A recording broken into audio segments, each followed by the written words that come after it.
Hej, jeg hedder Christina, og jeg er en engageret rekrutterer, som har mere end 10 års erfaring inden rekruttering og bemanding. Født i Danmark har jeg de sidste 10 årene boet i Norge, og har fået glæden af at jobbe på tværs af de nordiske lande for anerkendte selskaber som Tesla, Expedis og Manpower.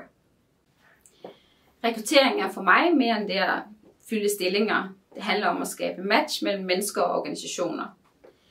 Gennem årene har jeg udviklet solid kompetence i at kartlægge arbejdsgiver og kandidatens behov, og jeg benytter mig af en kombination af traditionelle metoder og innovative strategier for at tiltrække de bedste talenterne.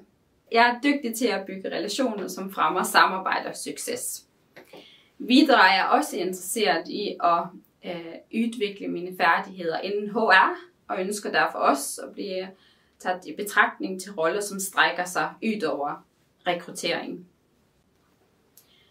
Nu søger jeg en 50% stilling med fleksible arbejdstider i Vestfold fylke. Dette valget kommer af kronisk migræne, men lad mig være klar. Jeg har 100% kapacitet til at levere en deltidsstilling. Jeg er en kreativ og dedikeret person med stor arbejdskapacitet, og jeg ser frem til at få omsat potentialet mit i en. Min evne til at navigere ulike arbejdsmiljøer og tilpasse målrettede rekrutteringsstrategier, samt min genuine interesse for mennesker og organisationsudvikling, gør mig godt rustet til at bidrage til succes for din bedrift. Tusind tak for muligheden for at præsentere mig selv, og jeg ser frem til at høre fra dig.